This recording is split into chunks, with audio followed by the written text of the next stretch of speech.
Ganitong klase na buko ang gamitin nyo para sa masarap at malimnamnam na buko salad. For today's video, gagawa tayo ng napakasarap at paborito nyong buko salad. Tara, simulan na natin. So meron tayo ditong isang buko. So ito yung orange na kulay ang balat ng buko. Napakatamis ng juice nito kung ikumpara mo sa green na kulay na buko. At dito inilagay lang natin sa isang lagayan ang ating juice at syempre ating inumin.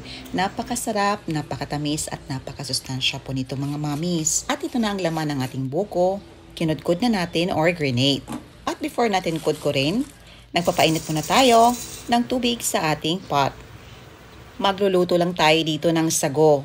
Yung katamtamang dami lamang. Lulutuin natin ito over medium to low heat for about 30 minutes. At ito na ang ating kinudkod na buko mga mamis. Good for salad po ito. Meron tayo dito ang hinog sa puno at bagong harvest na papaya. Pakatamis nito kasi hinog sa puno. At syempre lagyan natin ang ating salad dito.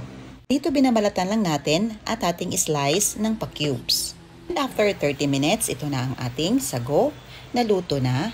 Turn off lang natin ang stove at hayaan natin itong nakatakip for about another 30 minutes para ma-fully cook ito. And after 30 minutes, na fully cook na ang ating sago, i-drain na natin ang tubig dito gamit ang ating sifter.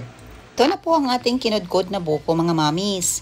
Medyo madami-dami ito kasi medyo makapal ang ating buko na good for salad. Medyo may texture ito at konting tigas. Ito talaga ang napakasarap gawing salad. Nag-add tayo dito ng 1 can of cream densada. Dahil season din ng dragon fruit, of course, maglagay tayo. Ating nilutong sago, ang ating bagong harvest na papaya. Meron din tayo ditong avocado. Walang natin ito ng pa-cubes. At meron din tayong hiniwang saging. Dahil kinulang tayo sa cream, nag-add tayo dito ng 1/2 of the all-purpose cream at saka 1/4 cup of condensed milk. Para mas lalong sumarap, nag-add tayo dito ng grated cheese. 1/2 bar ang ating ginamit dito para mas lalong sumarap. Sa inyo din yun mga mamis kung gaano kadaming grated cheese ang inyong ilagay. Mas madaming cheese, mas masarap.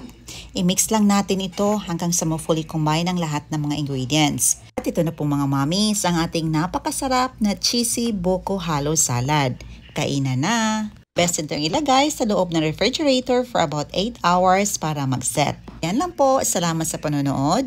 See you in my next vlog. God bless you all and stay safe.